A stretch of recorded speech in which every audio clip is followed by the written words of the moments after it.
If more of you supported the show, I'd be less sick of podcasts. Blah, blah, blah, blah. Sending out good vibes. Blah, blah, blah. Good vibes. Blah, Good vibes. blah, blah. Good vibes. Good vibes. 108 breaths of deep gratitude and prayers for guidance and protection. And put on a didgeridoo and shamanic drumming track. Shivers or vibrations and stuff like that.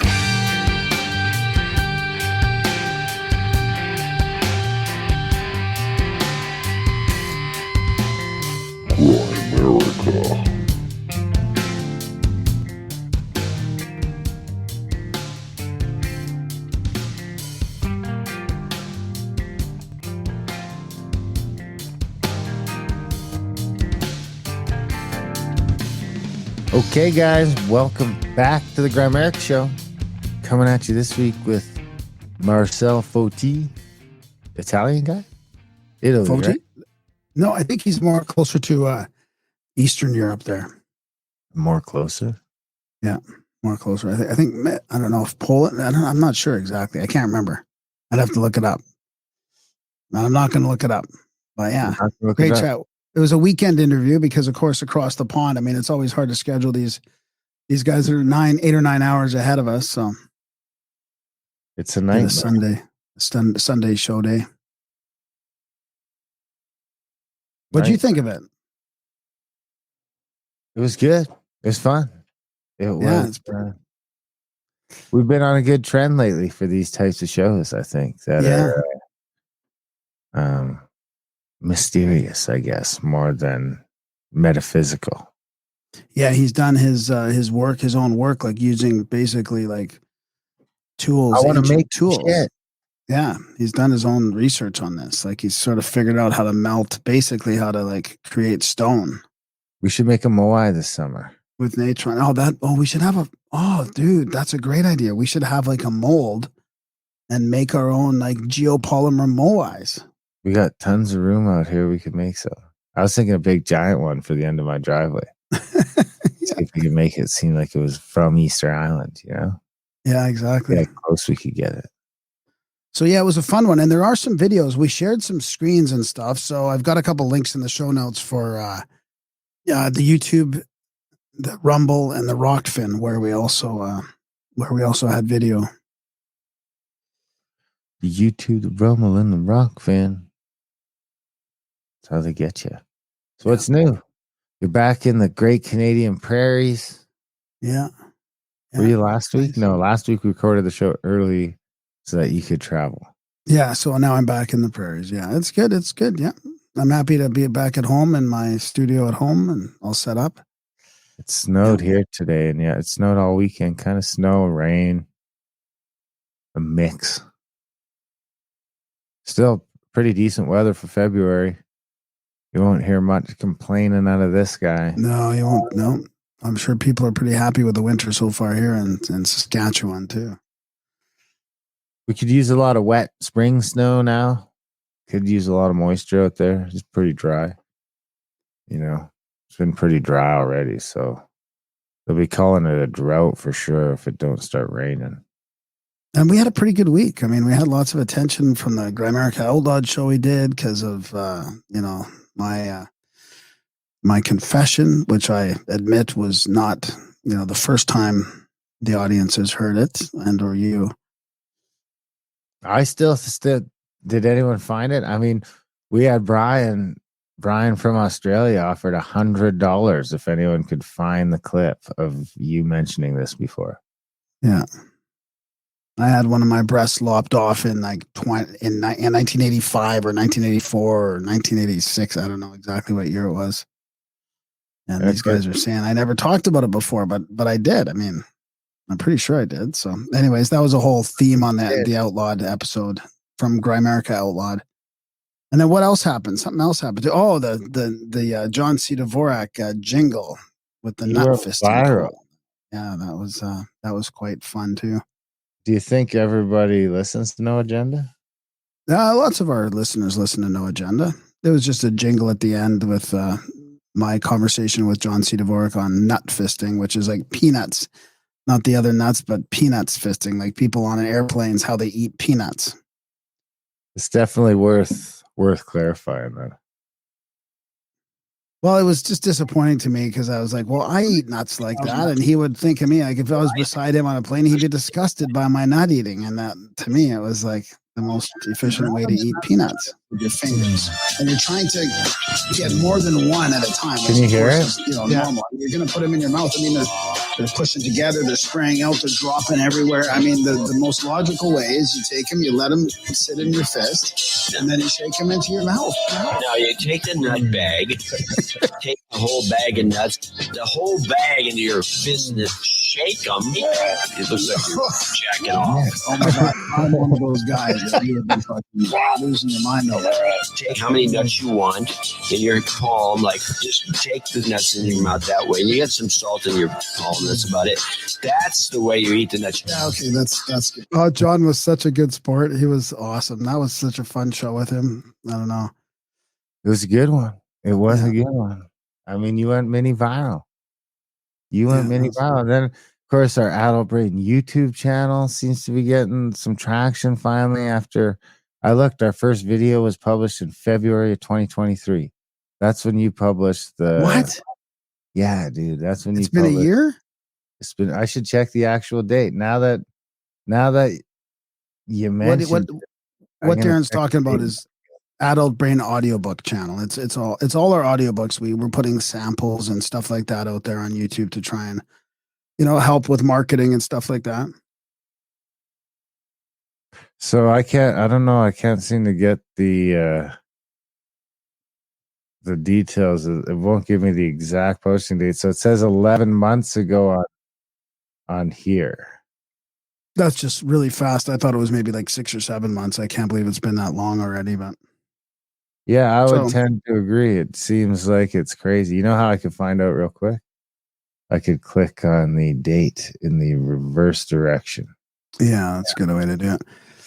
So yeah, anyways, that's going good too, because we're putting more content on YouTube as well, and our podcast as well, Adult Brain Audiobook Podcast. And February 15th, 2023. Yeah. That was 1 year. That was the day you published the first ever video. Yeah, so it's coming up on a year. Well, that's good. It's been a pretty successful year, I guess. Like, I don't know, not a lot of subscribers, but enough to at least make it a legit channel. And we've got probably like 85 videos or something there. So audiobooks there, lots of good feedback so far as well, which is good. Well, yeah, that's the other big change is it's another place to start getting the full audiobook. So, but even if you guys aren't YouTube people, just subscribe. It just helps us out if you just subscribe. So, it's some way to share some of the books, maybe if people don't do podcasts or audiobooks, which would be weird, I think, in 2024, but you never know. So anyway, check it out. Adult Brain Audiobooks on YouTube. Check that out. Check out if you want to hear the real-time surprise of me finding out about Graham's top surgery, that he was a minor too. So, I mean, that's how this came up as we were dissecting the news about Alberta's new law against minors having top surgery. And he's like, it was half top. But he had a half top. It turned out he should have had a full top, but he only had a half top.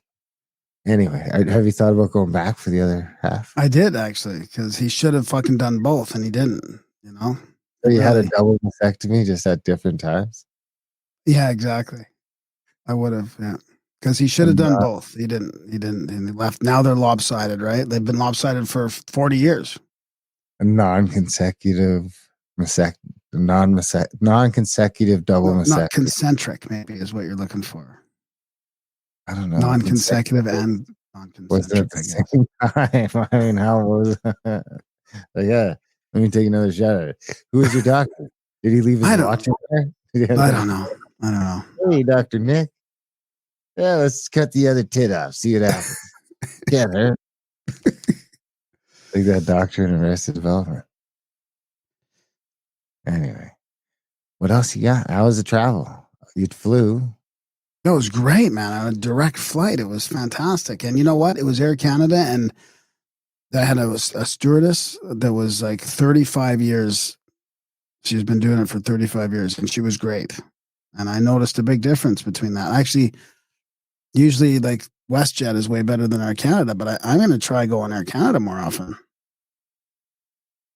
Maybe they're trying to turn it around because they kind of got hosed there for a while because they were a bunch of sort of miserable, you know what I mean? Kind of like the sort of the unionistic attitude. And then WestJet came in, I think, and kicked their ass. But I'm going to give Air Canada a try. It was a direct flight. I mean, way better than stopping somewhere and waiting for another, hour. Losing an hour or two in travel. Right now, I really find it's like 6 of one, half a dozen another. Yeah. With everyone, the American ones, the Canadian ones, the European ones are even shittier. They're fucking little. I mean, haven't been over there this year, but last time I was there, the first thing I noticed when I got on the plane was like, holy shit, there's like 3 inches less leg room on this plane. Yeah. Yeah. Anything and nothing. Like some law has changed where they have to give me less room. I bet you when you get to Asia, it gets even smaller, man. Right. That doesn't affect you so much. Nope. You're just wee. It's the side room it's the width that I need a hand with. I need wider seats. You need longer ones. Pretty soon you'll need 2. Yeah. Nah, you're trending in the right direction. I have lost 13 pounds in January, so it's not bad. Pretty good. It's February now, but that's not bad. Yeah. That was in January. Okay. You think you keep that pace up? Yeah. Oh, yeah. No, it's not. No, I can't keep the pace up. The pace it's already slightly plateaued. Slowed? You've plateaued. Yeah. You've plateaued. Well, I don't know. I stopped. I just haven't weighed myself in a bit. So, but I'm still doing good on the diet. No bread and sugar and stuff. So I'm sure it's going to come down a bit. But it's just once you get past that initial. Yeah. Once you get to a certain point, you're in pretty good shape. I feel like. Yeah. So I got some good feedback too. I mean, there's been good feedback on the books as well, but I mean, got some good feedback from emails from our last episode because we were talking about value for value and donating. So how do you want to do that? Do you want to do the segment here? Like we're going to thank some people that donated to the show, but do you want to do that now? Do you want me to read the emails first or how do you want to do that? Well, I guess, I don't know if Felix still listens or not, but we'll need a jingle for this. Eventually. For now, I could probably come up with something we could do like how about no, not that one. No. And we put a timestamp too in the show notes there. And you want to skip all this to the interview, you can skip ahead.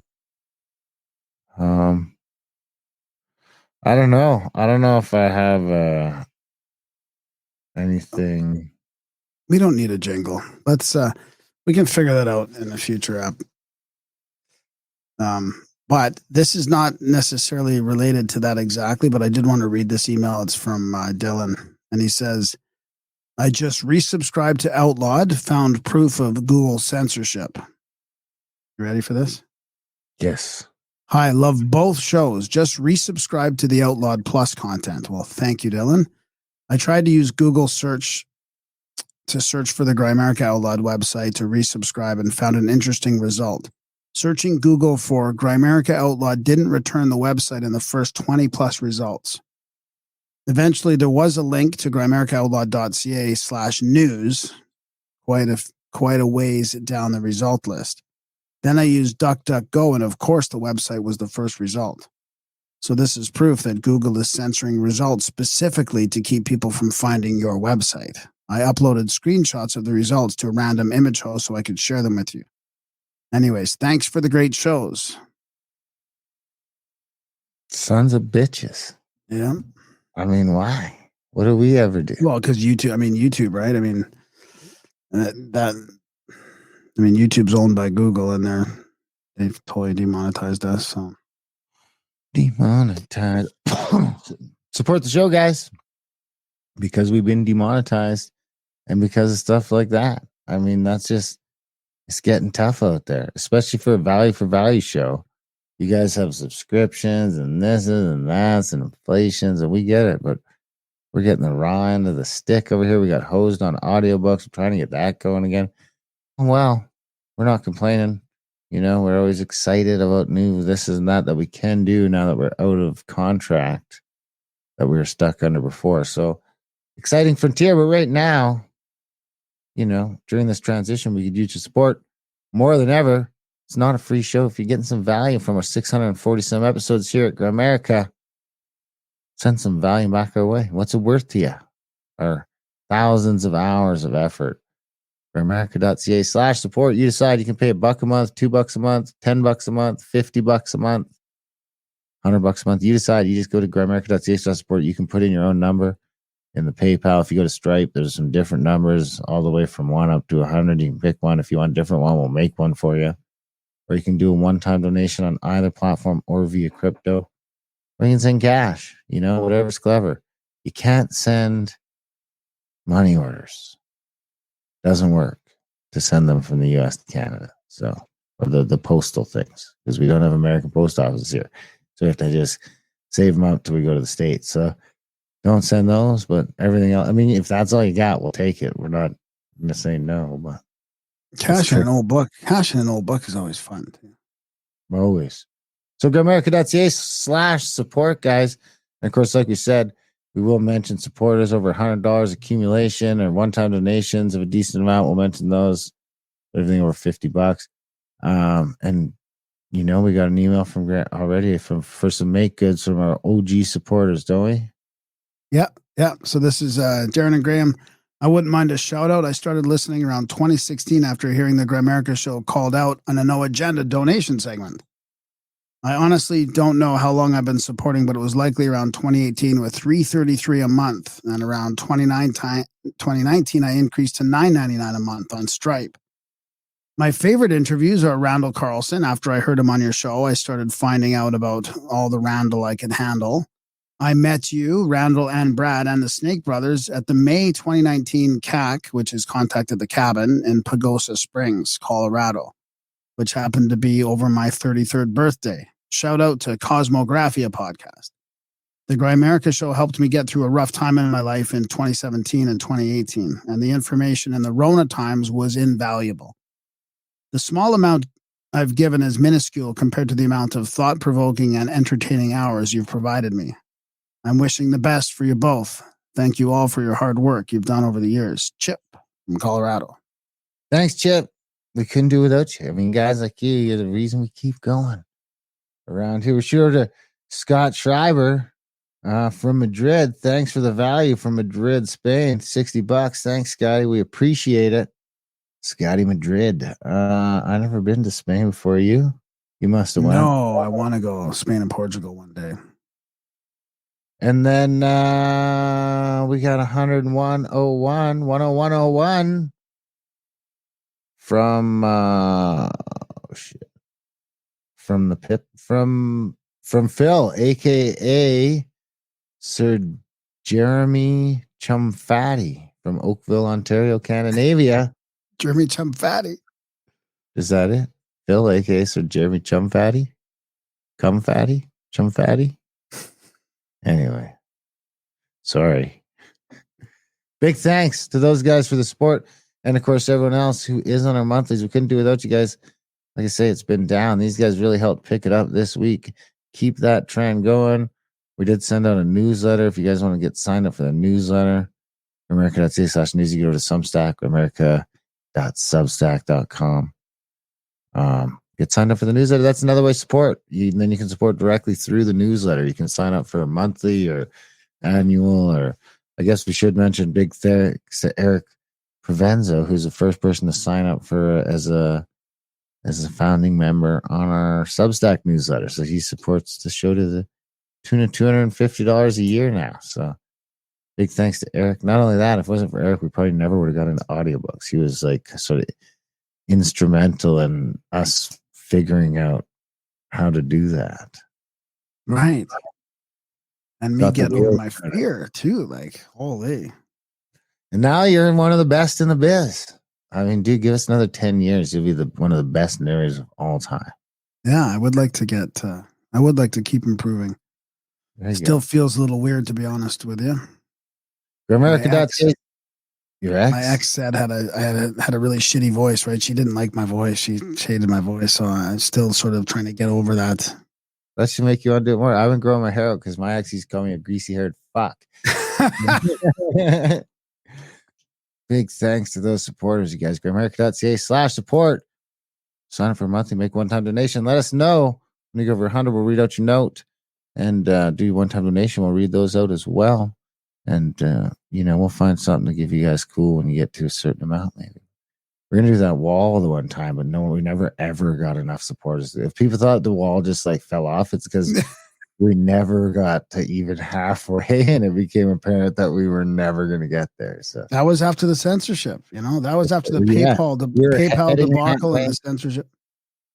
Everything was trending right, and then it all sort of fell apart. And I was like, well, we're not even like a third of the way, so there's no point in pushing it much longer. Anyway, let's turn that around. Grimerica.ca/support. Moving on, what else you got? Of course, adultbrain.ca for those audiobooks we were talking about, or the YouTube channel, of course, all that's in the show notes. Oh, didn't you put a new book out too? Illuminati Code of the Illuminati. Oh, yeah, Code of the Illuminati. That's from Abby Barwell, from going way back to like, was it the late 1800s or late 1700s? I think it was the early 1744. 1798, I think. Yeah. Oh, maybe I got it. And I've seen a lot of books. Yeah, it goes into the details of how the Illuminati was organized, and it's pretty interesting. So that's there. And what else? Siddhartha too, right? Siddhartha by Herman Hesse. It's a great little story about Buddha as well. The number of times I've seen to have to go through these fucking books is becoming overwhelming. You think I'd have the whole back catalog memorized by now? Yeah. Sometimes you don't mix them up because there's some of them are similarly titled. So I'll make like the whole art for the wrong thing, and I'm like, fuck, it's a different book. Yeah. Anyway, Groundhog saw his shadow, and then they said 6 more weeks of winter, and I thought that shit was bullshit. But then it like snowed for 3 days, like literally the next day. It started that night. It was like Friday morning. It was nice, sunny, warm, plus 10. It's like the groundhog saw a shadow. I forget who told me. The nurse maybe at my finger appointment, because my finger's still fucked. It is trending in the right direction though. And by the time, even when I was driving home from work, it was like, 6 more weeks of winter. That seems crazy. And then by that night, dude, it was like snowing, and snowed Saturday off and on, rain Saturday. And by Sunday, just snow. Now it's below 0 again. And all hopes of an early spring are dashed. What you gonna do though?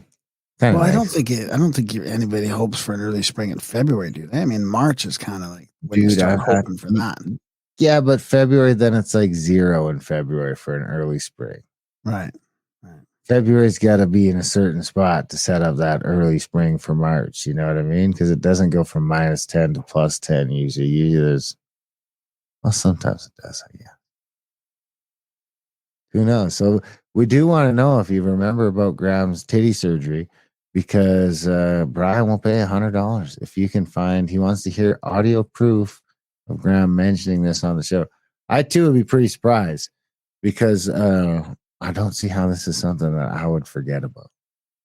Well, how is it not a Graham double mastectomy Dunlop intro? Well, because it's not a double. That's the problem. Well, it is a double though. It was just at different times. No, it wasn't a double. No, I'm telling you. You asked me if I ever thought about getting the other one done. I said, yeah, of course I thought about it. So you haven't got you. So you're still thinking about getting double? You might still. I was until maybe a few years ago. You should just do it for the show now. Dude, if you tell them you're a trans, I could say I'm detransing. I could say I'm detransitioning. They'll pay for it. They're like, how come the other ones? You're like, well, I'm not full blown. I go both ways. I'm pretty sure I mentioned it. I mentioned it to you for sure, but I thought it was on the show. But dude, there's no fucking way this was mentioned to me in any way. There's not something I would forget. I know some dudes that have their nuts chopped off for various reasons. Huh. My buddy's dad fell out of a tree and his nutsack caught, there's sometimes those little sharp bits sticking up. Now, I wasn't there for this. This was before I was born. But he was telling us a story about when he fell out of the tree and he caught like a little sharp bit sticking out of the trunk, and it tore his pants, tore his nut sack wide open. And I guess your nut can then come unraveled and come out of your sack. So he had to like roll it back in and tuck it in there. And probably in retrospect, with everything we know about germs and stuff, now we better just leave it hanging out, maybe put it in a bag or something on some ice. But it sounds fucking horrible. Let us know what happened to your nuts. Send us your nut stories. I mean, that's what we've devolved to, I guess. Anyway. We should talk about Eclipse at the Canyon. It's coming up. It is. It's like literally like 2 months away. It's coming up quick, and tickets are selling fast now. I can literally say that because we sold like 4 or 5 tickets yesterday. So head over to contact@thecavern.com, hit the menu button, Eclipse at the Canyon. There it is. There's a link in the show notes. Snake Bros, Ben from Uncharted X, David Matheson, Oliver will be there. I think Brandon Powell's going to come hang out just for shits and gigs. He's not officially on the thing even, but I think he's coming. Luke Caverns, $50 Dynasty. Kevin from Unpaved. Yeah. Do you want me to read the description from the website? Yeah, do it. Bust it out. Don't miss out on this rare opportunity to witness the eclipse at one of the most scenic locations in Texas. Mark your calendars and get ready for an enchanting adventure. Join us for 3-day intimate campout gatherings with unparalleled views and an excellent speaker lineup and music, including the $50 Dynasty official album release party. Bring your family and friends to share this unique moment together. Capture stunning photos, immerse yourself in the beauty of nature, and create memories that will last a lifetime. There will be food trucks, kids zone, entertainment, camping, toilet trailers, and rustic showers. Camping is primitive, but there will be electricity at the venue. RV spots will have access to water and septic draining. Hang out with some cool people, check out the sky, and listen to good music. That's how we do it in the holler. Hang out at the holler with us, guys. It's going to be time. And that's the full eclipse. Like the 4 minute you put out there, you put out a post the other day about 4 minutes. It's like the total eclipse for 4 minutes. Yeah, that's longer than a fart or a heart, I think. I don't know how long a heart is. And that's April 6th to 9th. That's right. You got a bio for Marcell? I got a short one from his ex account. I asked for a bio. He gets in a lot of I know a lot of people push back on his theories. It's funny how controversial all this stuff is on X. A lot of people complaining on there. He's an ancient mysteries researcher, inventor of the Natron theory, working on the from stone to stone cycle to create artificial stone with caveman materials only.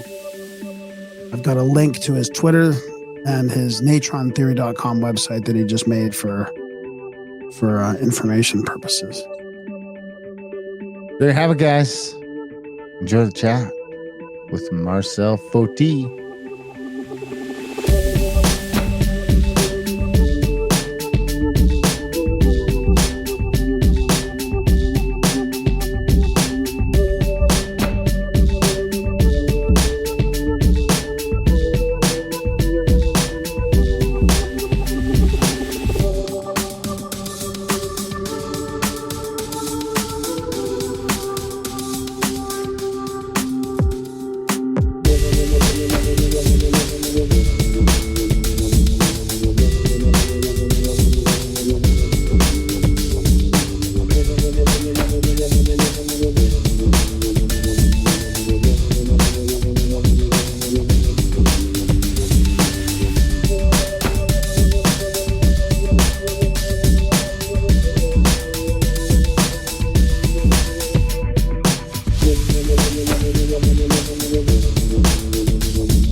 Marcell Foti, welcome to Grimerica. Thanks for joining us from all the way across the pond.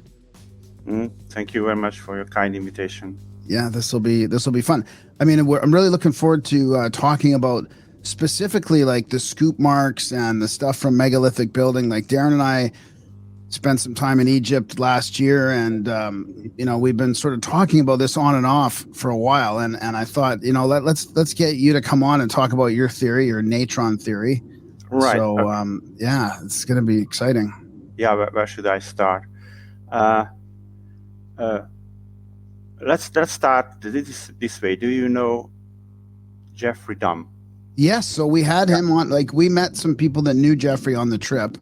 Mm-hmm. And we had Jeffrey on shortly after we got back, and Darren's quite fascinated by his YouTube channel and his theories. Right? This is when I his story is just a mind blowing and mind opener or something. So when I've seen his theory a year ago or 2 years ago, I don't know, I decided to select something for me to solve.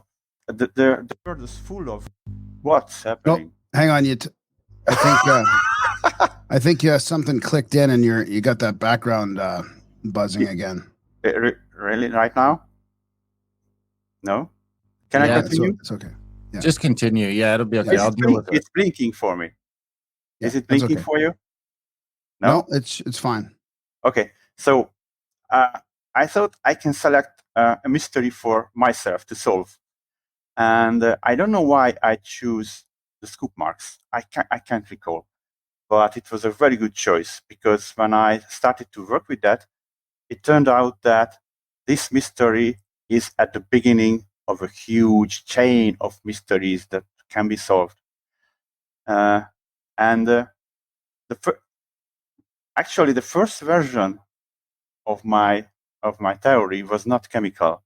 I tried to solve it with a caveman machine, a huge machine from wood and stone and whatever.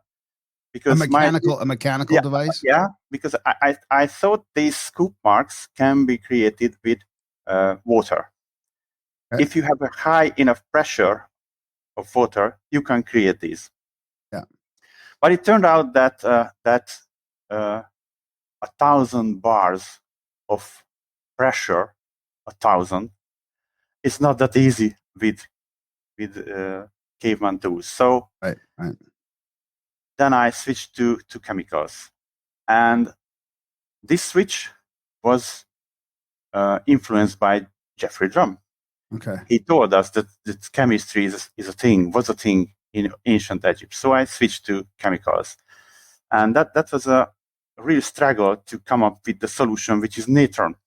So it's so easy. It's so profound. It's so it's the main thing Egyptians anyway used for mummification, for painting, for cleaning clothes, for I don't know, at least 10 things they already use Natron, and for creating glass.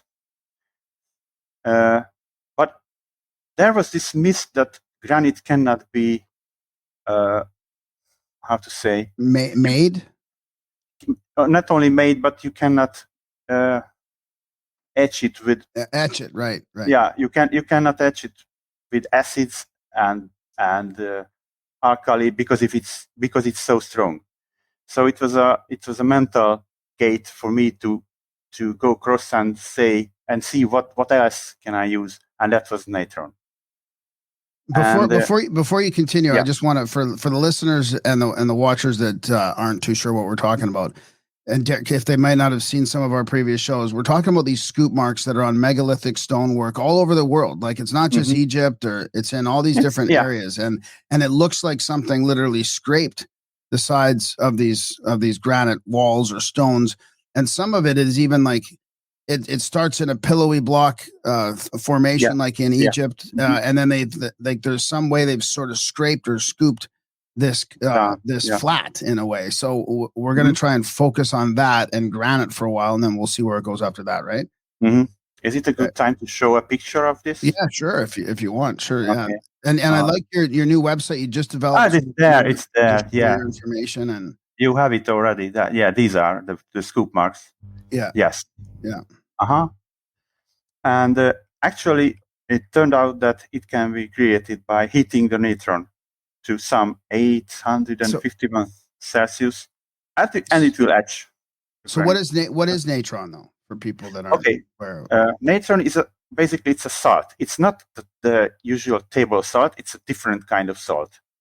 And what is interesting is the name. Where is the name from? And it's from Egypt, because there is a mine or quarry or mine where they find it since several millennia. And this mine is in Wadi El Natron. The village name is Natron. So the chemical name comes from the village name.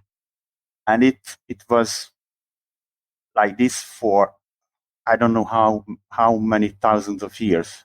So it's that old. Right. This mine is still there. And its name is still Wadi El Natron these days, but it was Natron. What country is this? It's in Egypt. I can show you on the map. Okay. I can show you on the map. Yeah. It's near Cairo. So when did you get turned on to the scoop marks then? Because the thing that seems, did I turn that on again? No, I did. Yeah. Okay. The thing that seems weird to me is I didn't hear nothing about I mean, we've been doing the podcast for 10, 12 years, 11 years, whatever it is. Before that, I'm watching, we're watching Ancient Aliens. There's a whole build up, to starting the podcast that we're already interested in this stuff. But I didn't hear nothing about these scoop marks until my buddies went over there a couple years ago, and they're like, "What's going on with these scoop marks?" And I'm like, "How have I not heard of this before?" So I'm wondering, when did you first get turned on to them? A few years ago. I don't know exactly. A few years ago, I've seen it on YouTube. I've never been in Egypt, so I've seen it on YouTube. But from who, I don't know. One of the YouTubers created a show quite a few years ago. Yeah, a few years ago, and it was just one of the mysteries to solve. And I choose it because I don't know why, but it was a great choice. Okay. Do you have a map to share of in Egypt where it was? Actually, let me share this. Actually, it's a whole map, but we can zoom in. Okay, I might have to remove that. Try again, because I have. There we go. There we go. So this is a custom map I made, and there are these signs of blue and yellow. Yeah. And these are places where you can find both carvings, huge carvings, rock carvings, and salt lakes. But I think we should just go in to see this place where you can find. Yeah. And I will turn on the satellite. It's somewhere here near Cairo. Tick, tick, tick. Okay. In the desert. Just a sec. Okay. And let's click, turn on this layer. And it's here. Let me zoom in some more.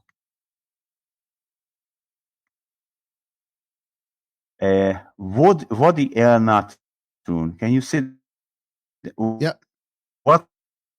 I don't know what. This is the place, Wadi El Natron. And if you zoom in, you will find the salt lake and these ponds, salt ponds here. Okay. Where they can create the salt. And here we are. These are the places where they created this special salt. So it's not table salt. It's a kind of special salt. And it's always the first one that precipitates. If you have these kind of ponds everywhere on the globe, the first salt that precipitates is natron. And the others, like table salt, comes later. So if you can see something like this on the satellite image, you can be sure that they have natron there. So like this. Okay. And my custom map is about a phenomenon. Okay, let's zoom out.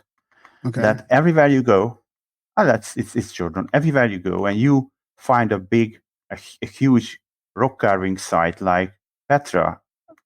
Come on. It does not bring in the picture, but the Petra carvings, I guess. It's a bug here. And if you try to find where is the closest source of natron, you will find it easily. So here is Petra. and you zoom within out how from far? Petra. How far usually? Like, is it within a couple This hundred in this miles case, usually? Or? no, it's less. So it's Petra down here, and the lake is up here, and you can see this is 10 kilometers. It's 50 kilometers max. This is 50, and there are the ponds, and it's everywhere. So my map is about this phenomenon that you can find Natron source wherever you find huge carvings. We jumped into the middle of this, but I think it's very interesting. For example, let's see India. Let's close this. I don't know what is this here. Oh! I closed the custom map. Just a sec. What are we using Natron for today, or whatever? It's not. I don't know exactly, because it's washing powder. So it's like a borax or something like that. Yeah. But it's not used like. Okay, we are using it for glass making. Because the window glass is Natron glass, and it is created the same way they did it thousands of years ago. You need natron, sand, and limestone, and if you cook these three together, you will get the window glass. So back to the map. These are the blue ones are the places where you can find the natron, and the yellow ones are the huge carvings. And you can see that everywhere you find a huge carving, like here, you will find it don't bring up the photos. I don't know what happened here. Okay, but Ellora Caves, I can go there. Ellora. That's interesting too. The glass, even just the little offhand glass comment is interesting to me, because if those guys had glass, we would never know. There'd be nothing left of that. If they had greenhouses, if they were making glass at some level, we'd never know, because it would just be sand now. Well, there's water glass. Yeah. They made water glass, right? You have. Yeah. The end of the story will be water glass, but it's natron. Natron glass is different than water glass. So this is a rock carving. Can you see this? Because it's yeah. So it's a huge scale carving into the mountain, and they think it was created with, I don't know, copper chisels or your fingers, or I don't know. But if these are the ones in India that are like one solid piece, some of them, right? Yeah. Entire palace out of one giant piece of stone. One giant piece of stone, and these are on my map. Yeah, so if I go back, and it's fascinating that you always find you always find natron source close by. It's always next to the site. So, and it's much easier to carve this mountain with natron than with copper chisels or sticks or your fingers.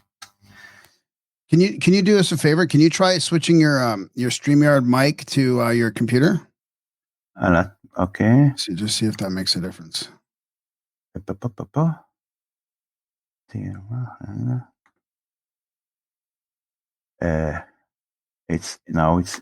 output. Yeah, in the audio settings, your mic output there. Yeah.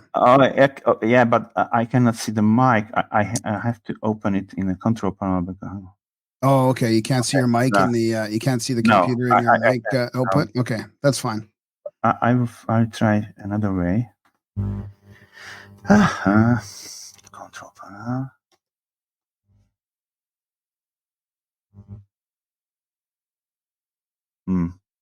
What if I move it this way? Is it better now? Yeah, it seems like it. Yeah. Is it better? Yeah. Because I don't want to waste the time with this control panel. Yeah, that's fine. That's fine. So I will not touch it again. So the other thing is you've been doing a lot of these experiments yourself, right? I mean, you're not just looking at theory here. You're actually in practice. You're melting the stuff. You're showing how sort of the whole process could work, right? Sure. Making stones. So there's a couple things I really want to touch on. Is more about the scoop marks and how that you think that sort of works, and then also what's different between what you're talking about in the traditional geopolymer theory that a lot of people seem to either really like or really hate. So when you etch the the granite, or actually anything that has quartz in it. Natron is eating quartz for breakfast. And because granite is mostly from quartz anyway, Natron will etch the quartz part, and you will have the grains, granite grains, and some fluffy white. Yeah, it's clean. It's the cleaned version, but there should be a photo how it looks like when it's not cleaned after etching. There is this thing there. Okay. Yeah, that's just from your X account there, but just to show anyway, people what you're talking about, it looks like it dissolves it. Yeah, but anyway, that thing on the surface of the granite after etching is called water glass, and we are water glass, and we are reaching to the geopolymer theory because after trying this at home, I mean, really trying. This is a stone I created. I can. Yeah. You made that? Yeah. Yeah. So you carved that out of some like? No, I didn't carve. Oh. I poured it in place. I put it in a mold. It was in a mold. It was a plastic. What is it? Plastic, whatever. And I wish I could touch that thing right now. Mm-hmm. Well, it's pretty hard. It's hard, right? It's hard. Yeah. What to clock? It's hard. Yeah. I think it's very hard. You cannot kill it with a hammer. But I think this is the Inca stone. But because I think there were several several versions of stone in the past, based on the same formula, but with different ingredients. Okay. This one is from this water glass, but that you can create with etching the granite, and wood ash, basically. And you mix the two, add some water, and you have a stone. And it looks like very much, it's a big knob, very much like an Inca stone. Yeah. Yeah. So can you email me that? I want to try and make some stones. Email the formula. Me how you did that? Yeah. Yeah. Let me show that. Okay. Let me show you my PDF. Rolanda Chem is watching live right now. So really, okay. Cool. Let's share the secret formula PDF because it's it's somewhere here. Yeah. Here we are. This is the PDF. Can you see it? Yep. Yeah. How to create artificial stone. Go buy a bottle of water glass. Go grab some wood ash. Mix it. Form a statue. That's it. That's it. I created this serious science. So what's the difference between water glass and regular glass? How do I get water glass? Let me show you my webpage and you will see it. Water glass is not a liquid. Oh, I have to go through this. Yeah, myself. That's okay. This is his new website there. So I did it for other people, not for me. But I will read scoop marks. Blah, blah, blah, blah, blah, blah. So, here we are. This is water glass. This powder, this white powder, and this material is soluble in water, and this is the base of modern geopolymers. Is that like silicon dioxide? Is that what it is? No, it's silicon. How to say it? And Na2SeO3. I don't know. It's silicon. That's basically the silica powder that I have to worry about when I'm drilling concrete. You know, that's the stuff they're putting in modern concrete, right? Yeah. You put it in to make it heat resistant. Yeah, this is the same. But this is if you etch granite, you will end up with this one. So this is here. This is a natron, and if you heat up natron, it will eat the quartz, and the result is water glass powder and bubbles. And it works. Then that's basically granite powder. Kind of. Yeah, no, because the granite grains are not in there. No, it's the powder of the binder of the granite. Okay, so it's more like the glue that's holding the granite to It's the glue. It's the glue. So what else are you left with then? When if these guys are etching all this granite, what about the rest of the waste? You don't have waste because you can rebuild the granite. Okay, we are now going to theory and fantasy because I was unable to create it, but I hope I will be able to do it. So you will have this powder and the granite grains, and you can rebuild the stone using the same granite grains, the same glue, or how to say. Okay. And create this. Now it's not the same granite, but it's similar. It's deceptively similar granite. Okay, so now that gets into your question on X, like to these people, like how do you tell the difference between natural granite? Like how do you? Yeah. Especially after 10 or 20,000 years. I mean, that's another wild card that you have to add into that geopolymer argument. Sure, if I make a granite block today, people are going to say, you made that, man. That's not real. But in 10,000 years, it might be a different story. You might not be able to tell the difference because now it's weathered and it's this and, That's right. Yes. Yeah. People freak the fuck out when you start talking about geopolymers. Oh, yeah. No, let's go down to see the this is geopolymers. They are printing, 3D printing it.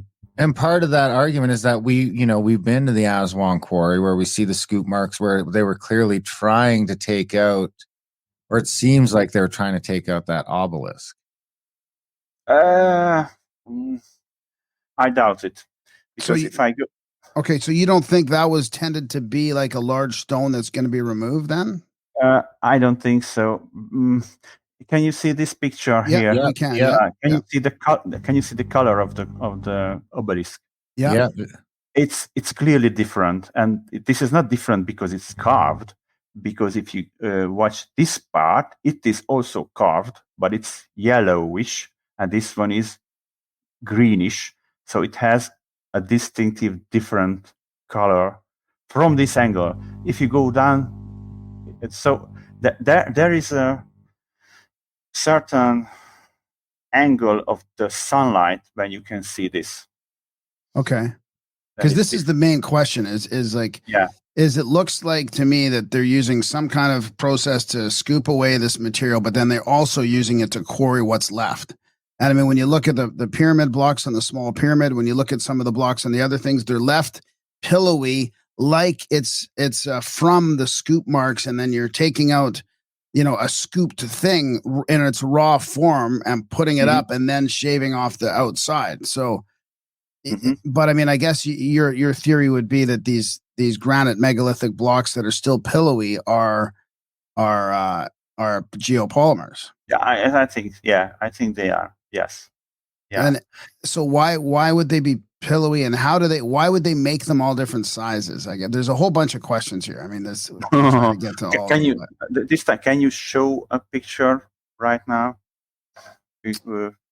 of what I'm talking about?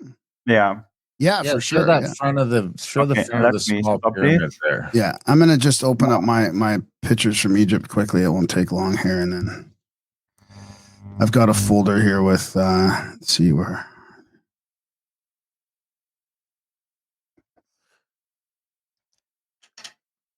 So does that then fit in with the land of chem stuff, that with the Jeffrey Dunn stuff where they were using the pyramids to make chemicals? Do you think they were using those pyramids to make chemicals for this process? Yeah.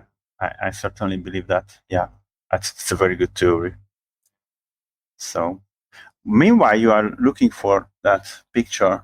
Back to this one. This is from this water glass and wood ash. And people may ask why wood ash. It's not because it was there. If you burn a fire, you will have wood ash. But it's because this water glass needs aluminum dioxide to harden. And wood ash, luckily, has this aluminum dioxide. So it's not that you mix it with anything that it will harden. No, you need a specific material to get it this hard. and nature organized it that Wudash has this one. Yeah. So it's. Oops. I like how you wrote that out, your theory on how it went from nature and how, ancient people sort of realized that, we can do this on our own kind of thing. So this is the small pyramid. Yeah. This is the small pyramid. So these are some of like the pillowy blocks. I know here. these. Yeah, pillow. And this is scraped, scraped basically off there with this huge radius. So it's like they were there, but then they use some process to clean it up afterwards. Yeah. You know what? When it's half hardened, you can do it with a string. But why? So why would this be left like because there's this unfinished aspect of the work is all over the place. Whew. I didn't ponder on it. I don't know. So, but what you're saying is, you're from my perspective as a constructor, I would say it's a different crew. It's not going to be the same guys flattening that thing out as that are making the stones. Okay, if I was running that crew, it'd be that, like I like Russ's idea where they've set this side. So you have sort of a benchmark. That's your benchmark to set that side of the pyramid to. But if I was running that crew, it wouldn't be the same guys making the blocks as finishing them. Those would be two distinctly different crews. Mm-hmm. And then this is the other one I wanted to show you because it's very pertinent to what we're talking about as well. It's like when it's a little bit more detail here on scooping it down. So this is in the old Abbot. Is this the Abydos, Darren? The Abydos down. Assyrian. The Osirian one. Yeah. Mm-hmm. And you can see how they've really sort of cleaned it up, but they've left it sort of half finished again. And let me. When you look at some of that, like this one. Let me find this video. Just I'm looking for a video. Yeah. Okay. Yeah, I will share this video. So you can see how flat. Because I'd like to show you how you can make these. Yeah. What I will show you is an artificial stone. Where is it? Artificial stone, which is 2 hours old. Maybe, and when it's 2 hours old, you can just watch it. Cut it with a knife. You don't need. Hang on. There it is. There it is. Oh! Is it working? So this is made and it's 2 hours old, and so it's 2 hours old, and you can you can cut it with a knife. So that's why I think it was flattened, or what did you? How do you? Right after pouring it, because it's quite easy. It's ridiculously easy to make it this way right after pouring the stone. But after that, when it's hard. It's a different story. So is that why they're doing non-standard sizes then? Because they're letting the bottom, let's say the bottom layer is hard, it's in whatever shape, and it's got the pillowy outside. Well, I don't know, that's a different thing. But then because if you were pouring or remaking granite into a geopolymer, wouldn't it be standardized sizes? Like, wouldn't you make sort of bricks instead of like I think having a different size on each one? Like, okay, but you have to invent everything. You have to invent the mold, and if you don't have the concept of mold, and it's still cutting. Let me stop this. You don't have the concept of the mold, and you don't have the material for the mold. You can pour the stones in place, and if you pour them in place into the wall, there will be no similar stuff that you cannot pour. So the pouring depends on your batch of natron in a way, or your batch of and if you put it right into the wall. So don't think about pouring it separately in a mold. Pour it into the wall, and all the stones will be different. So the scoop marks. So in your theory, and I'm not questioning, I'm just trying to figure out. In your theory, the scoop marks are strictly to get the material, right? Yeah, to produce. It's not like you're not really quarrying. So even though that big thing is like the obelisk shape, you just don't think that was going to be an obelisk. I don't think they were the way they were scooping the material. I don't think they were that stupid to carve it out just to find out later on that they cannot move it. No. What about the granite statues, the 1,000-ton granite statue, and the obelisks that seem to be one piece? Those are made in one piece. Yeah, I think so. Yeah. Because if you produce this water glass, you can create the granite. You can bring in buckets, so you don't have to move it in one piece, 1,000-ton. So you're making, this is great. I want to get into this. So if you're making like this huge obelisk, or you're making these blocks, you have your process, your kiln process or whatever to heat up all this stuff, and you're basically manufacturing a hot molten substance that you're pouring into place. No, there is no heat needed to create the stone. It's not. When you create the water glass, you need the heat. But then you have the water glass, you can bring it to wherever you want, and you just mix it with other materials and pour it, and you don't need heat. It's just hardens. It's like concrete. How long? 24 hours, you said? After 24 hours, it's surprisingly hard, and after a week, it's stone. Yeah. What's different between this and the other geopolymer theories? Because, like Darren was saying, this really gets people heated up. This whole theory. It's the same. What do you mean by different geopolymers? It's this very same geopolymer. No, because there's a whole bunch of other like geopolymer theories. Like it's not a new theory, right? People have been talking about geopolymers, but you seem to have you've sort of made it. You've done that. I haven't seen anyone make a rock yet. Yeah, you've sort of worked out the process using caveman tools yourself, right, to figure out how to do it. So, but it's not different. It's not. No, it's It's the same. Okay. So if you go to geopolymer.org and you search for the formula, this is basically water glass plus aluminum dioxide. This is the basics. Okay. And it's not different. It's water glass plus aluminum dioxide. Only the sources are different. Okay. So I'm not aware of different geopolymer. Okay. Okay, that's good to know. It's the same. Did you also do the analysis? Like, I think I saw, I don't know if it was on your X or your website, the analysis of the different composition between the granite of, the limestone on the pyramid and the. That's a completely different story, but let's not go there yet then. That's fine. Yeah. So let's see other questions about the scoop marks and stuff and the pyramid blocks. So do you have any questions, Darren, about the process? I'm gonna try and make some. I mean, I don't know. I've been thinking the geopolymer thing has always made sense to me. Mm-hmm. Now they do say they've got the only question was if they were quarrying the raw material to make the geopolymers, that kind of could be a thing, So how do they create that scoop mark? I guess that's the next question that I have.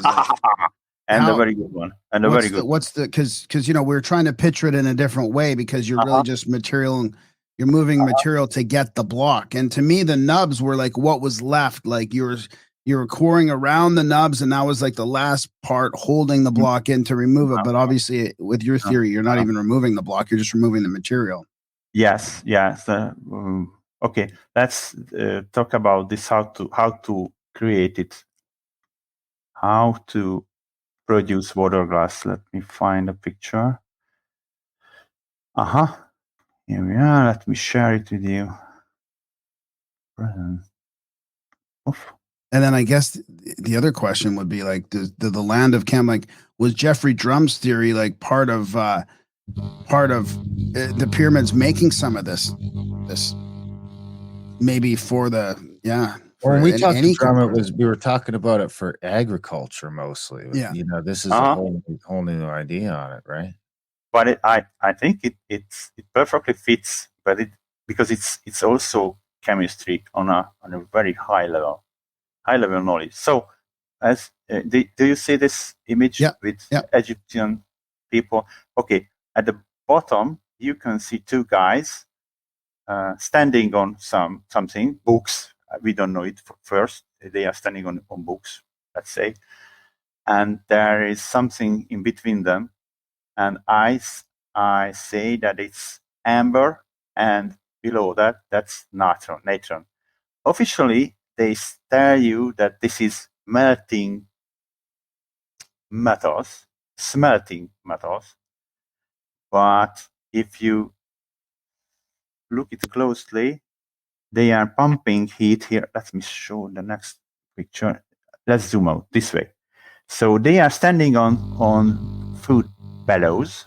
Am I spelling it right? Bellows. Yeah, like a bellows for a fire. Bellows and pumping up the heat of this thing here, and this is the natron, and it melts, and molten natron will etch this granite.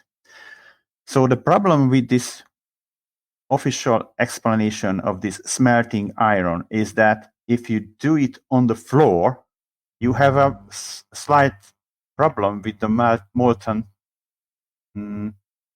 copper on the floor. What can you do with it? So it's just stupid to melt copper on the floor. And the other thing is, if you melt it on the floor, the heat will dissipate. So this is not only impractical because of getting the metal on the floor, but because you need much more heat to heat up the floor. That's why, and it's not ores, copper ores, it's just something powder. So that's why I think it's natron. They are pumping up the heat with these bellows, and at the back you can see the end result. This is the water glass, which is contaminated with charcoal, with some coal, and this is basically how they did it. That's it. And this is from one of their hieroglyphs? Sorry? Is this an Egyptian hieroglyph or something? Yeah, it's a wall painting. What's the name? Rickmeyer tomb or something. It's a bigger wall painting. It's just a piece of it, small part of it. Yeah, you have it on your website. Where is the bigger? No, it's not that. It's here. Here it is. This is the whole picture, and they are heating the natron here. They are doing something else here, okay? But they are putting this white thing into what's that? Like a sack? I don't know this. Yeah, sack. Yeah, and they bring it, and this is the same material here, and this guy is creating. It almost looks like he's making a block over to the right. Yeah, and this guy is creating a huge block here. I don't know why he need this tool. We have to figure it out. Maybe that's just a wood. It's just a form to pour that. To hold I don't know. You can see this 3 times here and here and here, and this guy is. Yeah. But you cannot question that this guy is not creating a copper vase, but he's creating a stone block, and then if you weren't using formwork, it'd almost be like trying to make a block out of snow. I mean, that'd be a pretty good reason to, if you haven't come up with formwork yet, which is a whole undertaking in itself to try and make formwork for blocks, and then you have a stripping thing, and that's a whole thing. If you can like do it the way you said, where it kind of solidifies, it sort of gets harder over time. You guys you mix the shit on the floor, and then you kind of roll it into a ball, and then you got to form it into a block, and then maybe you're shaving the sides a little bit. But would there be a way to re-liquefy that, or not liquefy, but not really? No, it's not. No, when it hardens, it looks like the original stone, but it's not, because the original stone is from quartz, and but with this one, I don't know. Can you see it or not? Yeah, we can see it. Yeah. This is not quartz anymore. It is the geopolymer is not quartz. What happened? Okay, but aluminum silicate. So it's a different material. It looks like the original, but it's a different one. You cannot use this natron trick anymore on this one. And you've boiled your rocks that you've made in water, right? And they don't, right? Yeah, it's an aging test to Yeah. Yeah. Huh. What happened with that red one that you made with the faces? I guess you poured some red thing in. That wasn't me. It was Martin. Oh, okay. No, that wasn't me. I think he used too much liquid because it just collapsed. He created this statue and removed it from the mold, and it went like this. Oh, I see. So he didn't have the consistency right, or something like that. Mm-hmm, mm-hmm. And he tried to color it with what is iron dioxide to make it red. And I think that was also a mistake to put too much iron oxide in it. I don't know. So it collapsed. Yeah. Has anybody? Oh, that might be it. Yeah, too much red in there. So has anybody analyzed I mean, I'm sure people have, but the composition of, let's say, some of the stuff that you're talking about, like let's use whatever granite sample you're talking about in a stone, and then also in the quarry. Like, can't somebody do an analysis in the quarry compared to what's finished on the? Yes, they can. Yeah, but the tools they are using has blind spots. I know this because I made mass spectrometry on the stone I had from the Great Pyramid of Giza. Okay. And I was shocked that this mass spectrometry didn't detect oxygen, hydrogen, and coal. And those three is a major component in the stone. So you cannot see the major components of a stone with mass spectrometry. And they have several other analysis tools to use, like a dozen. But all of it has its own blind spot. So you have to be very careful with these analyses, because if you assume that this stone is natural, you will end up telling and measuring that this is natural. And that's why I put some objects into the first stones I created, just to show it's not natural. I put a coin in there. Martin also he just put a battery in there, a battery. And by the way, you can put an Excalibur in there, a sword. Why not? Right. And you've seen metal. You've seen metal in the bottom, metal rod sticking out of a large column as well. That doesn't seem like it was inserted after the fact. So yeah, don't know. Somebody told me it's fake. It was. Okay. All right. Fake. Well, yeah, that sucks. So there's a question in the chats that's interesting, because this is from Polymathing. He says, I've always dug a polymer geocasting theory. Wonder if Marcell is Northern Italian. We are nuts about precast glass and masonry in the north. Precast, glass and masonry in the north. But you're not. So that makes me wonder if I've heard Randall Carlson talk about the cathedral, the stained glasses in the cathedral, and they're not even sure how they actually did that back then. That seems like there was just sort of a gap in the stained glass technology that there was many hundreds of years that they weren't doing. They weren't sure how they did it. I don't know the different kinds of glasses. I know Natron glass. This is window glass, but that's it. I didn't deal too much with glass technology. I don't know. Sorry. No, that's okay. I'm just curious if there may be a connection there. So, because these people, you're talking about these people in thousands of years ago, creating temperatures of over 800, 900 degrees, right? Yeah. To melt this stuff to get the product. Yes. Yeah. And it's not hard. You can do it at home. It's not hard. Can you explain how Darren would have to do that in order to make this stuff? Yeah. I was very lucky that I was successful for the first try, but that's because I just used my grill set. So I used my grill chimney, charcoal from the gas station, and put the piece of granite and natron in a tin can, and that I put into the grill chimney and fired it. And this setup will bring you the necessary heat, because charcoal will give you more than 851 degrees Celsius. So it worked for the first try. I mean etching. This is the etching part when you create the water glass powder. So let's get back to the how the scoop marks. How did we talk about that? How you actually create the scoop marks? Then how you're actually like it seems like there was some standard widths they were using, some 8-inch, sort of 10-inch widths. Yeah. Did we cover that? It's very interesting. It's not.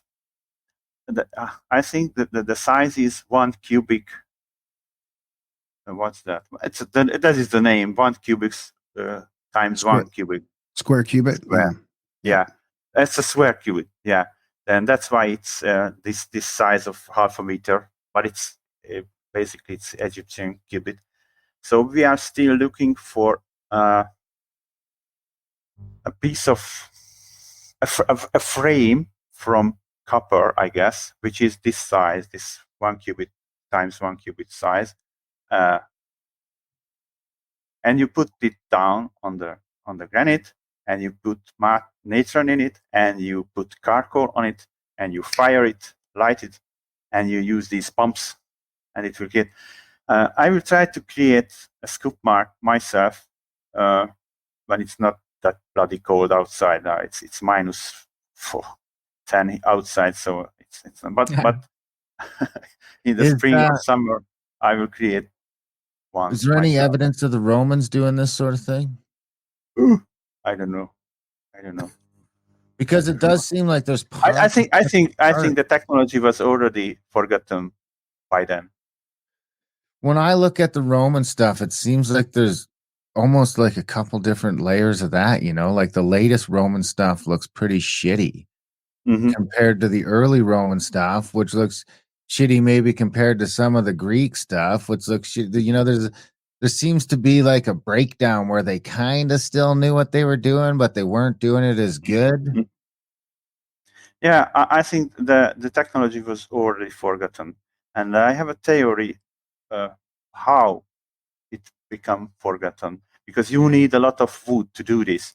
If you are producing water glass, you need fire. If you need fire, you need wood.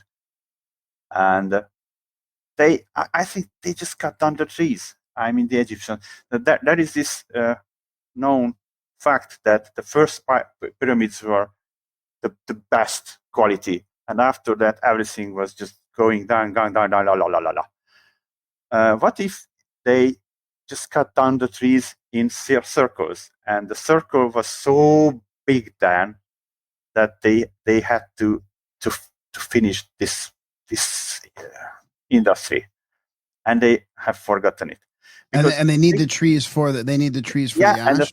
And it's a special tree. It's called the pine stone pine, and it's all around the Mediterranean. And if you cut down the stone pine, the rest is shit. So it's not just ordinary wood ash. You need pine tree, because etching worked for me for the first try, because I was lucky. But creating a stone was not that easy, because I tried everything, and I tried wood ash, but it sucked, because the charcoal I bought at the gas station was from oak tree, and oak tree has no aluminum in it. So it was a real struggle to come up with something, a tree that has aluminum in the wood, so there will be aluminum in the wood ash, and it's pine. That's why they call it stone pine. Okay, but it's a special kind of pine. So not every pine. This one is not stone pine, by the way. So I could create a better stone with stone pine, but we don't have stone pine here because I'm not from Italy. Sorry. Okay. So this is fascinating. So I wanted to ask you about the timing of your theory. So because like we talk about all the time, it does seem like there was different stages of megalithic building, and the older stuff seems to be the better quality, and it gets worse as we get. So like you're saying, they forgot this technology somewhere along the line. So how far back do you think that this goes? Do you agree with the sort of the Egyptologist timeline, or would you go back but before the flood?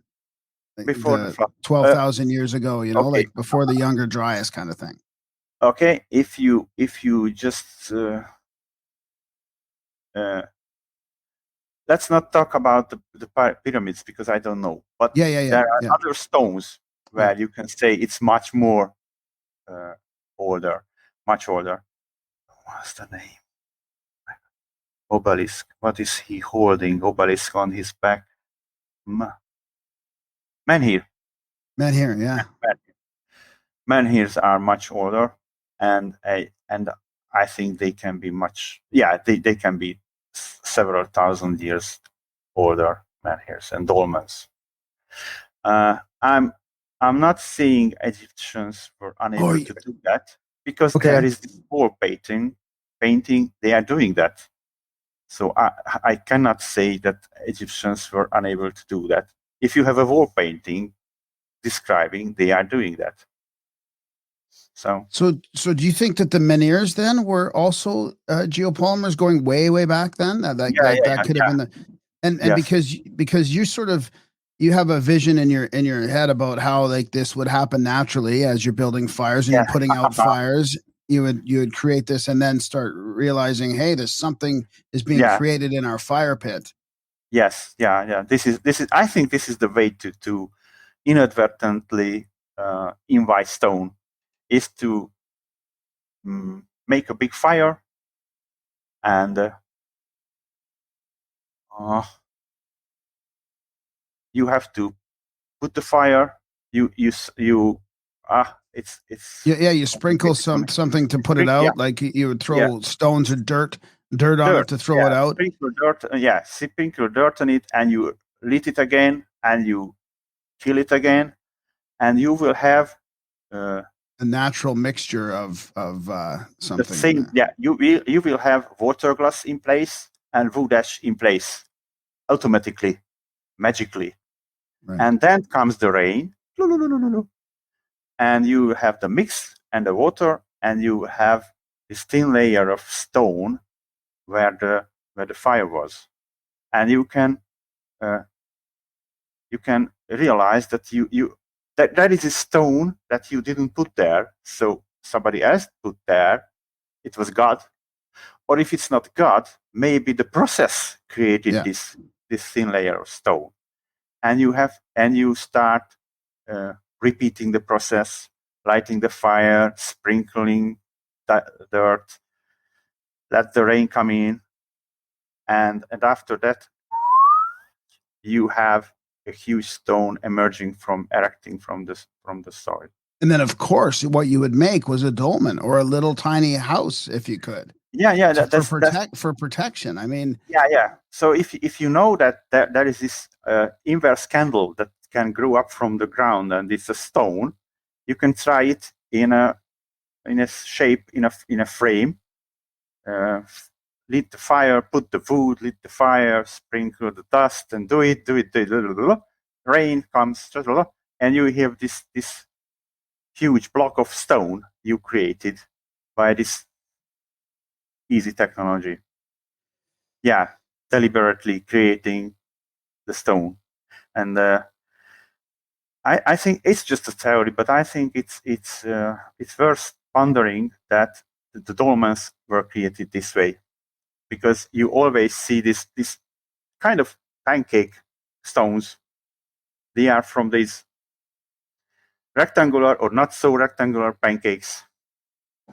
And so that would be like the very early part of it, where you didn't really know what you're doing, so you're just making fires on top of fires and dumping shit on top of it.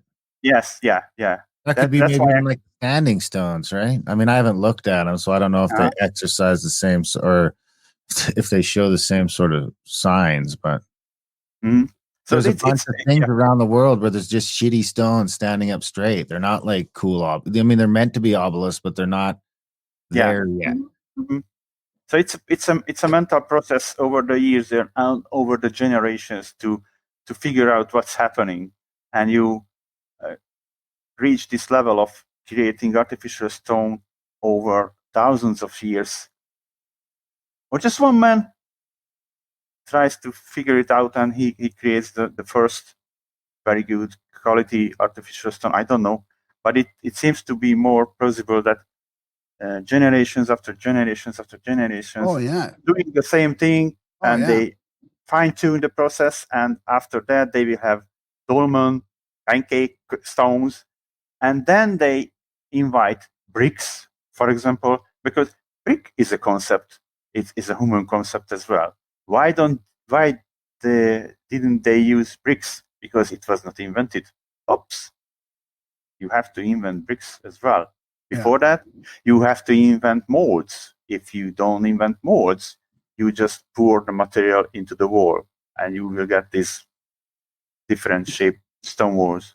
So what if there was another way to, like, once you get the pillowy blocks, that let's just assume those are artificial pillowy blocks. Can you use Natron or some other process, chemical process, to do the actual, now, like, do a finer flattening of them, like, scoop off that material, for one day. Yeah. So maybe that's what Jeffrey Drum's thing was also, like, maybe they created chemicals in there that you're able to just wash, almost like wash the, and stick together. I have a picture when I tried. It's here. Here it is. Let me show you this. I created these small. Dinosaurs. Created these small dinosaurs here, and I tried to glue them together with the same material. Okay, and it worked. So you can put the same material on it and finish the shape or what. Like, I think your theory on that was that even some of the bas relief might not be that the whole thing was carved and you left this thing, but you could actually glue a bas relief onto it with the same stone making process. You etch it to create the basic shape, because etching cannot be precise. You etch the stone, you will have some basic shapes there, and you come with the geopolymer and build it back. For example, these Indian rock temples, I think they were created by etching the stone and built back with this material. And if I'm lucky, I can find a photo. No. Jeez, I had another question. I can't remember what it is. Here we are. This one. So these marks were created, I think, with a knife or something, when this stone was still like a Play-Doh, like clay. It's like when you create these in a bread, you can see it have Oh, and the knobs. Can you show me? Do you have this picture of the smallest pyramid still? Yeah, I can get that. Yeah. So do you want the one with the knobs on it? The pillowy and knobs. Okay. Let's see here.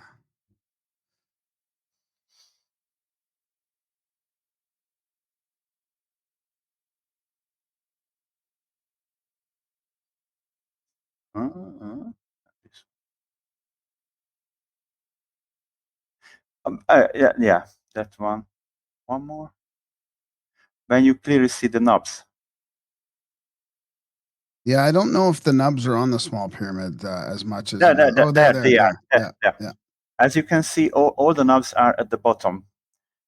You see, bottom. Every time. This is because when I try to create this stone, I find out if I'm not using the right ingredients, this stone will release liquid. Let's say this way. Yes, sweat. So it's releasing liquid, and if you have excess liquid and if excess water glass, it comes out at the bottom. So you let the excess water glass come out from the stone at the bottom. And if you switch to Ollantaytambo, Peru, you will see the knobs at the bottom.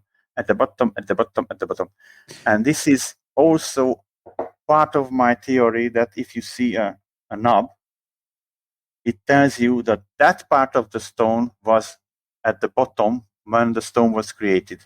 So if it's Acropolis. So if you were to analyze the composition of the nub, it would be slightly different because it was sort of liquefied. A little bit different. Yeah. Yes. Yeah. Washing out some material from the stone. Yes. Yeah. Huh. Mm-hmm. Darren, do you have any questions? No, I like it. I had a really good one and I forgot. I think there is a bunch of evidence of quarrying in Egypt, but you'd be quarrying for this anyway. You'd have to quarry. When we make concrete here, we got to quarry all the raw materials to make the concrete. It's not like we just invent them. So you'd have giant. Even if you were geopolymering all this, you'd have giant quarrying processes to. Whatever you're doing to break down the original rock, you got to do that to get the white powder out of it, and then you got to remake it. Also, there's a giant quarrying thing behind this whole process. Industrial size, as Jeffrey Dunn said, industrial level. Yeah, industrial size processing. Industrial. Yeah. What about this little occlusion here, or whatever you call this little stripe going down this? If that was a geopolymer, how would you explain that? Is it a different material there or something? I cannot see it clearly. What's that? It's like a vein going through the middle. Yeah, of it. Vein. Which could be explained just by putting some that's just a bad rock. Some shit got in there that's not supposed to be there. Or you just mix the material and it's a different mix. Or maybe it's glued together. Maybe they broke it. I really cannot see this clearly. Can you? There are some bad stones in Peru, and you can watch them collapsing and eroding. So that doesn't take away from your theory at all. No. What are the main problems with your theory? The biggest problem is that I was unable to recreate the granite at the moment, but I didn't try it hard. So I reached this level that I can create the raw material for geopolymer granite, but I didn't have the amount to make different kind of experiments, which will. So I need to do experiments to recreate the actual granite to reach that quality that you cannot tell the difference. I'm not there. This is not granite. This is Inca stone only. Right. So it's not. Yeah. So this picture is one of my favorites because it shows that this is the highest part of the casing stones on the back of the small pyramid. And there's this, you can see how this flat, like this was where obviously there's all these really super flat areas where they were piling up more stones. But so it looks like they've left. Oops, here I'll show you. Like it looks like they've left this the pillowy block on the outside, but it's super flat where the next stone was put down on it. So they and it's pushed out, the material here. Yeah, the next one. Put the next stone on when it was still wet. That's a great fucking idea. Yeah. I have a similar picture. I have a similar one from But Peru. they must have flattened that. But that looks so flat. It must have been flattened pre-install of the block above, you would think. Or no, maybe it creates that flatness just from gravity and from the weight of the one on top. It just creates a flat surface. Yeah. It's if both are not hardened fully. Yeah, why not? They push each other. Martin has stones. They put two stones on each other. Okay. And in between, it was perfectly flat. Oh, there you go. That's great. Yeah. What happened? I guess the other thing. Go ahead. I have another example from Peru. Okay. This one. And this is that. This is because the next layer stone was moved by an earthquake, and you can see what happened with the stone below this level. So you can see that it was soft when the next layer was poured on it. So it's a glimpse into the stone. So I guess the next thing I'd like to talk about is just quickly before we run out of time here, because it's got something to do with. So would you say that there's these granite works like the big statue that we talked about that seem very, very precise? You know, it's like machine. Yeah.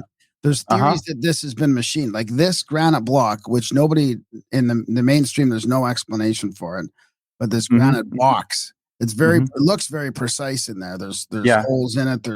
Look at that. I mean, and this is supposedly very, very old, like early dynasty or pre-dynastic. And there's different types. There's a red one, there's a white one, and a black one in this area. You see how big it is. Are you thinking that was made?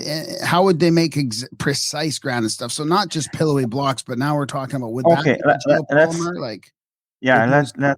let's bring up one example. I cannot explain everything because I didn't even try to think about how it was made, but perfectly flat surfaces can be created by just pouring the material on a surface and let it harden. That's it. So every liquid will have flat surface. So if you pour these stones around a box or something, or let the upper surface be like the surface of the water. You what is this? It levels out. It self levels. Yes. That's it.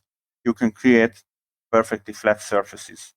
As you can create perfectly flat surfaces on water, you just put down the glass and the water will be flat.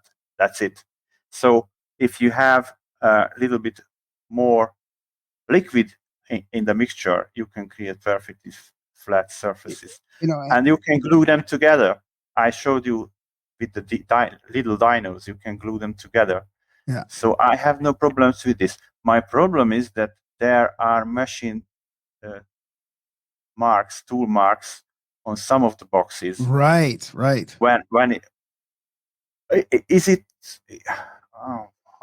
Like there's no explanation for this really in the mainstream. They just don't have an explanation, I don't think, of how this precise granite box was made and revered. Like it seems like the temples were built around these boxes, and they have different resonances because of the different materials and the different granites. I wonder how hard it is. I think these boxes. Sorry, all the I think these boxes and slates now these days. How hard is it to find a chunk of granite that's 50 feet by 50? Or like how do you is it easy to find big? I don't know enough about geology to know what a granite quarry looks like. Can you grab a block that's 20 feet by 20 feet by 20 feet pretty easily and pretty regularly? Because everything I see in my world is it's all like, sheets. We're putting, like 1 inch or 2 inch thick sheets of granite on everything. But I don't know what the geology of granite is. I think there are mountains of granite. I'm sure. I'm not sure how far is it from me, but I can go there and try to create scoop marks on a hill. Why not? I don't know. It's just guessing because I'm not a geologist as well at all. But I cannot see any problem to find a hill or a mountain. I don't need a quarry. I need just a hill which is from granite, and that's all. We climb up with charcoal and natron and the air pumps, and we try to create them scoop marks on the top of the hill. Why not? I don't know. That sounds like a CAC event. Yeah, contacted the CAC. We should do that. Have a meetup where we create scoop marks. This has been fantastic. Yeah. Thanks, Marcell. This has been great. Where can our listeners track down all your stuff? Where can they find your website? Do you have any social media? I'm on Twitter. I didn't catch that. Oh, well, half the people won't read the show notes. So we just like you to give out your website URLs here, your social media Okay, it's URLs. Natron. People can Okay, find you. it's natrontheory.com. That's it. Yeah, and they will find the info there. And what's your X account? It's you will tell them it's Fomahun. I say this, but FOMAHUN. Nobody will remember this. Fomahun. Yeah. FOMAHUN. And his name is Marcell Foti on there. Yeah. It's lots of people arguing with you and lots of people, calling you out that don't like your theory. You're kind of, you're in one of those spots where you're probably, that you're not going to be accepted by the mainstream people, and you're also not going to be accepted by the alternative sort of theorists that don't like the geopolymer theory either. So. Yeah. But it's a sad news for them that they can try it at home.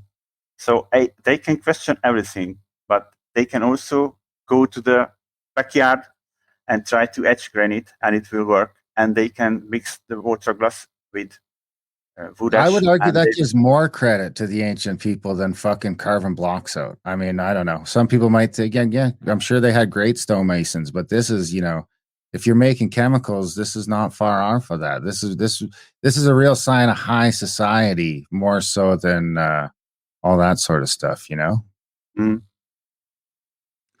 Anyway, we got to get going, Marcell. This has been great. Come back anytime. Let us know how the scoop marks go. Okay. See you. Thanks. You. Bye. Take care. And that was a chat with Marcell Foti. What'd you think? It's I'm glad we did it. I'm glad we did it because it's about the stuff we've been talking about, just a different theory. I like it. Yeah, that's a good one. I like it. I like it too. I mean, after crawling through all that stuff, I don't know what my theory is, but I like a bunch of Jeffrey's stuff. I like some of Marcell's stuff. I've got a bunch of my own ideas after crawling through all those pyramids and all those sites. I think I'll probably go back one more time. Yeah. Before I really make a decision. But my opinion is it's a combination of all of those. That's what Jeffrey's saying in the chat. Some stuff. Jeffrey's onto some stuff. Ben's onto some stuff. You had a bunch of different things going on all at the same time. And they were doing a bunch of stuff that we don't even know about. I mean, we just think we know. We don't even know how fucking long ago it was. Right, yeah, exactly. Let alone what they were up to. Anyway, big thanks to Marcell for coming on the show. Big thanks to you guys for listening. Grimerica.ca/support if you want to support the show. GrimericaOutlawed.ca for the other show. And what did I miss? AdultBrain.ca for the audiobooks. Other than that, we love you guys. Thanks. There might be some spots left on that trip to Egypt with the bros and them. And Ben from Uncharted X. Yeah, it's coming up in a month or two, right? Yeah, 3 weeks, I think. It's 3 weeks till they start heading out. I think I'll go back in 25 or 26, and I don't really care about having a theory. I just like checking it out. Yeah. All right, guys. Thanks for listening, and we will see you next week.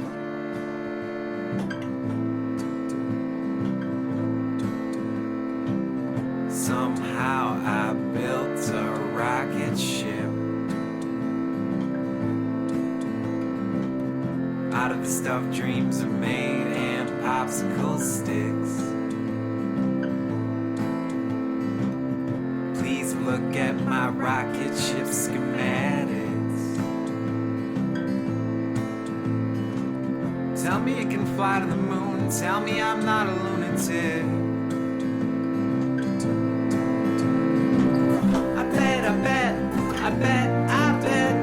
I bet you think I'm a space cadet. I bet you think I'm a space cadet. No regret, I do not fret, 'cause I am a space cadet. In my hands I have a gas can and matchsticks. Yes, Earth is my home, but I need a vacation from all the sadness, the chaos, and dramatics. I'll let let you do the countdown. 3, 2, 1, no hesitation.